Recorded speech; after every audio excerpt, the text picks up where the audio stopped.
오늘의 코인 눈 오는 수요일입니다. 이 수요일 날마다 만나뵈는 우리 대표님 한번 바로 만나볼게요. 범타임즈 대표님 한번 인사 나눠보겠습니다. 대표님 반갑습니다. 네, 안녕하세요. 서범석입니다. 수요일이죠. 네. 저 먼저 그 좀 양해 말씀을 좀 드려야 될 것 같은데. 왜요? 사실 지금 네. 분위기도 안 좋고 뭐 뉴스도 별로였는데 오늘 심쿵 뉴스 요새 없어요. 요즘에 특별한 이슈가 또 없기도 하고 글쎄요. 뭐 악재들이 사실은 조금 더 많은 것 같습니다. 네. 그래서 지금 뭐 쉽게 제가 웃기가 힘든 상황인데 맞아요. 뭐 여러모로 네. 저도 그렇고 이제 시청자분들 생각해서 그런데 오늘 새 PD님이 오셨는데 네. 디렉션이 영어로 하는데도 사투리가 묻어나요. 그래서 방송 중간에 제가 좀 실실 웃더라도 이해해 주시기 바랍니다. 피디님께서 그런가요? 저는 몰랐네요. 네. 스타트 이건 좀 이건 아니잖아요. 스타트, 커트.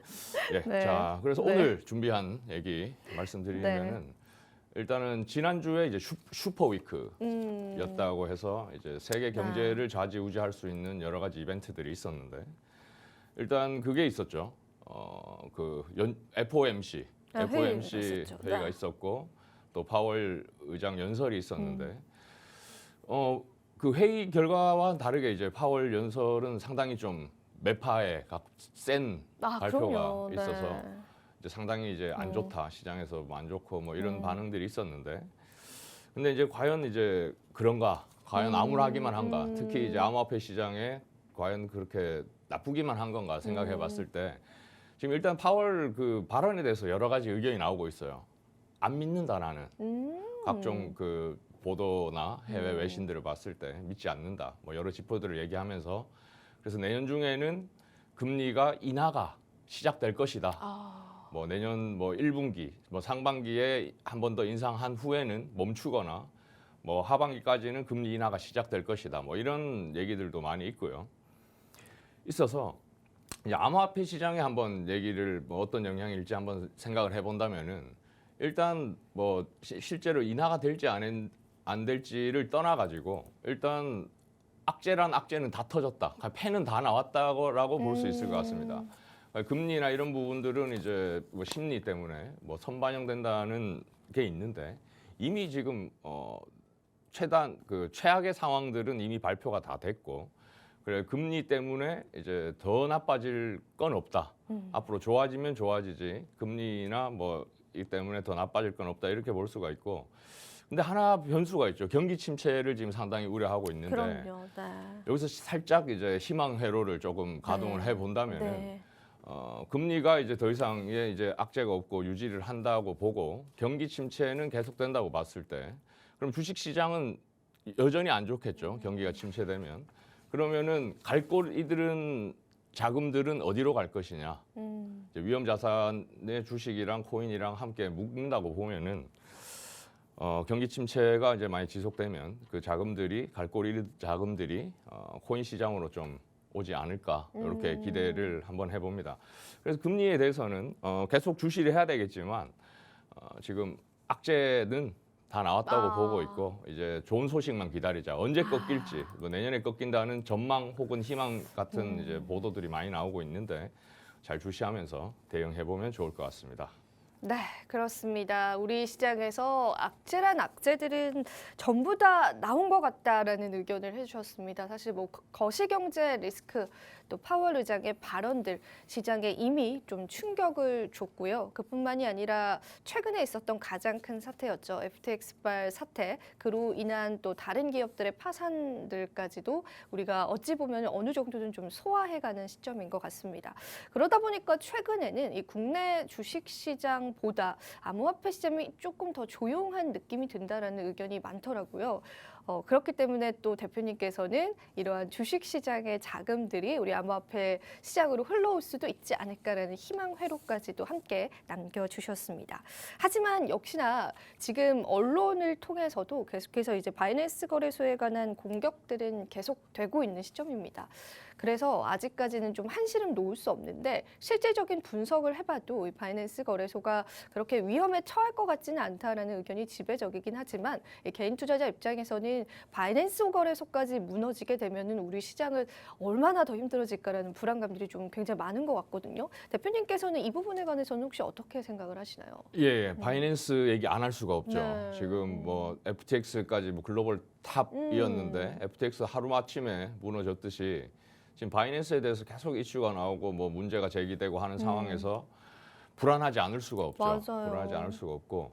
그래서 그 바이낸스가 도대체 어떤 이슈 때문에 그런 건지 이제 불안해 하더라도 이제 불안의 정도를 이제 제대로 알고 이제 어디까지 불안해야 할지 어느 정도는 안심해도 될지 요거를 한번 생각해 봐야 되니까 지금 바이낸스 이슈에 대해서 이제 먼저 말씀을 드리면 FTX 사태가 터지고 나서 그 바이낸스 CEO 창펑 차오가 지속적으로 얘기했습니다. 우리 중앙거래소들이 앞장서서 준비금에 대해서 증명을 해야 된다. 그렇게 계속 앞장서서 이제 발언을 했고 실제로 바이낸스에서 12월 7일이었나요? 자기들 이제 준비금 증명에 대한 보고서를 공개를 했습니다. 공개되고 나서 이제 월스트리트저널에서 이제 이슈를 제기하면서 이제 자금이 빠져나가고 있는 지금 그런 상황인데요. 그래서 일단 보고서에 대해서 이제 먼저 어떤 이슈가 있었는지 말씀드려야 될 것 같아요. POR 보고서라고 하는데 일단 그거죠. 준비금에 대한 말 그대로 Proof of Reserve라고 해서 준비금에 대한 증명에 대한 보고서인데 이제 회계법인 마자스라는 곳에서 이제 뭐 감사를 했고 보고서를 제출했는데 여기에 대해서 이제 이슈들이 있었죠. 이제 첫 번째 이슈는 그겁니다. 그 보고서 상에 봤을 때 비트코인 보유량이 지금 3% 부족한 거 아니냐? 뭐 이런 이슈를 제기를 했었고 첫 번째로. 맞아요. 그게 처음이었어요. 네. 그리고 거기에 대해서 이제 창펑차오가 아니다 잘 봐 101%야. 사실은 뭐 이거 고객들한테 빌려준 거 하고 이런 게 잘 계산이 안 돼. 원래 101%인데 아니야 뭐 이렇게 얘기를 하고 있는 상황인데 제가 말씀드리고 싶은 건 이거예요. 설령 97%였다고 하더라도 물론 FTX 사태가 있었긴 했지만은 지금 우리 국내 은행 지급 준비율이라고 있죠. 은행에도 마찬가지로 뭐 예금 대비해서 실제로 은행에 보유해야 할 이제 현금이 있는데 지급 준비율이 7%입니다. 7%인데 물론 은행이랑 지금 중앙거 위험한 불안한 중앙거래소 똑같이 놓고 볼 수는 없지만은 그걸 비교했을 때 97%면은 상당한 수준으로 이제 보유를 하고 있다고 봐야 되고 또 그 갭이 3%라는 게 지금 바이낸스의 매출액이라든가 지금 체력이라든가 규모를 봤을 때 크게 의미 있는 숫자는 아니다. 그래서 보유량 부분에 있어서는 그 보고서가 맞다는 가정하에 큰 문제는 없다. 이렇게 볼 수 있을 것 같고요. 그리고 두 번째 이슈가 있었죠. 감사 보고서라고 공개는 했으나 이걸 감사 보고서라고 할 수 있느냐 이게 할 수 없다 이렇게 지금 얘기를 하고 있는데 실제로 보고서 내용을 보시더라도 이게 보통 이제 회계법인에서 하는 감사 보고서와 다르다는 점을 이제 명시를 하고 있어요. 이 보고서는 이제 바이낸스 가이드에 따라서 있는 사실을 확인했을 뿐이지 뭐 실사 뭐 등등등 뭐 의견 같은 거는 내지 않는다라고 이제 보고서상에도 명시를 하고 있고 이 부분에 대해서 이제 또 다른 이제 탑 거래소 크라켄 CEO가 이슈를 제기하기도 했고 월스트리트저널에서도 그 부분에 대해서 했습니다. 이건 감사 보고서가 아니야. 그러니까 이 자체 이게 보고서 자체에 대해서 이제 신뢰할 수가 없다. 뭐 이런 얘기를 한 게 하나 있었고. 근데 이제 또 이런 문제가 있었죠. 그 회계법인 그 감사 보고서를 냈던 회계법인 마자스가 갑자기 돌연 암호화폐 업체들과의 거래를 네. 중단한다. 네. 뭐 이런 얘기가 있었는데 제 생각에 뭐 그 보고서상에 뭐 특별한 뭐랄까요 뭐 문제가 있었다기보다 그런 이슈들이 제기가 되다 보니까 뭐 부담스러웠지 않았을까. 뭐 특별히 뭐 실익도 없는 그런 보고서를 이런 이슈를까지 안고 하긴 어렵다. 뭐 이런 판단이었던 것 같고 그 자체가 큰 뭐 이슈가 될 것 같지는 않습니다. 근데 하나 남은 게 네. 마지막 이제 문제점이라고 볼 수 있는데 이거 앞으로도 계속될 것 같은데 바이낸스의 지배구조 문제입니다. 그 감사 보고서상 그러니까 마자스에서 했던 보고 대상 기업이 뭐 바이낸스도 자회사들도 많고 막 각 해외 법인들도 많이 있는데 그 이제 감사 보고서를 했던 그 회사가 실제적으로 바이낸스 거래소를 지배하고 있느냐 그리고 뭐 등등의 이제 구체적으로 공개된 바도 없고 인터뷰 요청에 대해서도 이제 바이낸스 측에서 대답을 거절했기 때문에 아직 뚜렷하게 지배 구조에 대해서 공개된 게 없다, 투명하지 않다 이렇게 말씀드릴 수 있고, 그래서 FTX 사태를 봤을 때 불투명한 지배 구조가 얼마나 위험한 상황을 초래할 수 있는지 많이들 봤기 때문에 이 지배 구조 문제에 대해서는 앞으로도 계속 이슈가 될 그 우려가 있다. 하지만 앞에 말씀드렸듯이 뭐 지금 규모라든가 이런 것들을 봤을 때 뭐 감히 말씀드린다면 당장이 뭐 코인런, 뱅크런이라고 말하죠. 그 사태까지는 가지 않겠으나 뭐 앞으로 뭐 유출되고 하는 문제들은 계속 있을 수 있겠죠. 그리고 이제 뭐 유동성이라든가, 그래서 뭐 또 뭐 쉽게 말씀드리면 조심해서 나쁠 게 있느냐 얘기를 해서, 물론 바이낸스에서 선물 거래를 지원하기 때문에 거기서 선물 거래를 열심히 했던 분들은 쉽게 결정하기가 어렵겠지만, 만약에 바이낸스에서 그냥 현물 거래 수준으로만 했던 분들 같으면 실제로 상당 부분 국내 거래소로 많이 옮겼을 가능성이 있고요. 굳이 거기서 뭐 할 필요가 없이 국내로 다시 이동했을 수가 있고, 또 하나 본다면은 앞으로 뭐 디파이에 대해서는 지난번에도 몇 번 말씀드렸던 것 같은데, FTX 사태 터지고 나서 바이낸스까지 만약에 이렇게 완전하지 않다, 안전이, 그렇다면 더 디파이가 부각될 수가 있죠. 21년도에 이제 메인 테마가 디파이였었는데, 지금 디파이 그 곡괭이 토큰이라고 하죠. 거버넌스 토큰들이 인플레이션이라든가 뭐 딱히 뭐 유틸리티라든가 이런 게 부족하면서 사실 디파이들은 상당히 지금 투자자들의 관심에서 이제 멀어졌다고 볼 수 있는데, 지금 이런 이제 중앙거래소들의 리스크가 계속된다면은 바이낸스까지도 계속 이제 이슈를 갖고 간다면은 뭐 안전하게 국내 거래소로 옮기는 분들도 계시겠지만 세계적으로 봤을 때는 이제 디파이 또 덱스 그 탈중앙 거래소들을 활용할 가능성이 높아졌다. 그리고 또 최근에 그게 있었죠. 유니스왑이 이제 뭐 탈중앙 거래소 중에는 단연 1등인데 이더리움 기반의 유니스왑이 카드 결제를 지원합니다.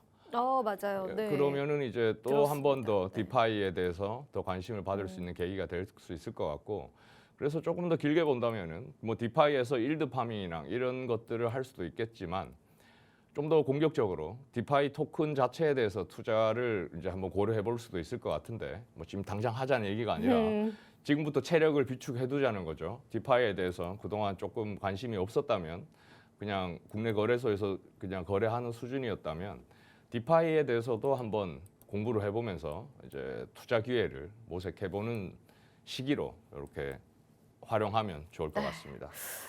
네, 바이낸스 리스크와 함께 또 주목해 볼 만한 코인 테마까지도 함께 말씀을 해주셨습니다. 일단은 바이낸스에게 제기된 의혹들을 우리가 모두 다 부정적으로 바라볼 수는 없지만, 단 한 가지 바이낸스의 지배 구조에 관해서는 계속해서 부정적으로 거론될 가능성이 있다라고 합니다. FTX 사태로 인해서 이 한 기업의 지배 구조가 얼마나 중요한지를 우리가 몸소 깨달았습니다. 하지만 바이낸스 측에서는 이러한 지배 구조에 관한 구체적인 이야기들을 꺼리고 있는 상황이죠. 그렇기 때문에 계속해서 관련 내용들을 좀 주시해 봐야 할 것 같고, 바이낸스 거래소 역시도 더 큰 사태로 버티지 않도록 이러한 부분들을 경각심을 가지고 잘 개편을 해야 되지 않을까, 그런 생각이 좀 드는 시점인 것 같습니다. 그런 와중에도 되려 이 디파이 관련한 토큰들이 후에는 부각을 받을 수 있다는 가능성까지도 함께 열어주시는 시간이었는데, 자, 그렇다면 우리가 오늘 NFT 이야기를 안 해볼 수가 없습니다, 대표님. NFT 이야기도 오늘 또 재미난 이야기들도 있고, 제가 또 이번 주에 보니까 그 트럼프의 또 NFT가 완판됐다라는 그런 소식들도 좀 있더라고요. 그래서 NFT 시장도 한번 좀 이야기해 주시죠. 예. 트럼프 NFT부터 간단히 네. 사실 할 말이 없는 네. NFT인데 맞습니다. 완판이 됐고, 네. 그리고 미국 전 대통령 NFT니까 뭐 얘기는 해야겠죠. 그에 대해서 뭐 말도 많습니다. 저뿐만이 아니라 일단 NFT의 목적이 없어요. 뭘 위한 NFT인가가 사실 잘 모르겠고, 뭐 하다못해 무슨 다음 대선 자금으로 쓰겠다라는 정도도 없이 일단 발행이 그냥 됐죠. 선물입니다. 뭐 이런 정도였고, 맞아요. 근데 어쨌든 이제 완판이 됐고, 그리고 또 보면은 이제 그 사실 디자인 부분에 대해서도 그게 있더라고요. 특정 뭐 디자인 회사 로고가 그대로 있다라든가 뭐 몇몇 NFT에는. 그래서 뭐 트럼프 NFT 뭐 많이 했으나 뭐 딱히 할 말은 없다. 그냥 뭐 왜 했는지 모르겠다 정도로 이제 말씀드리면 좋을 것 같고, 오늘 제가 말씀드리고 싶은 거는 멤버십 NFT 특집이라 할까요? 마침 뭐 최근에 멤버십 관련된 NFT들이 많이 나왔더라고요.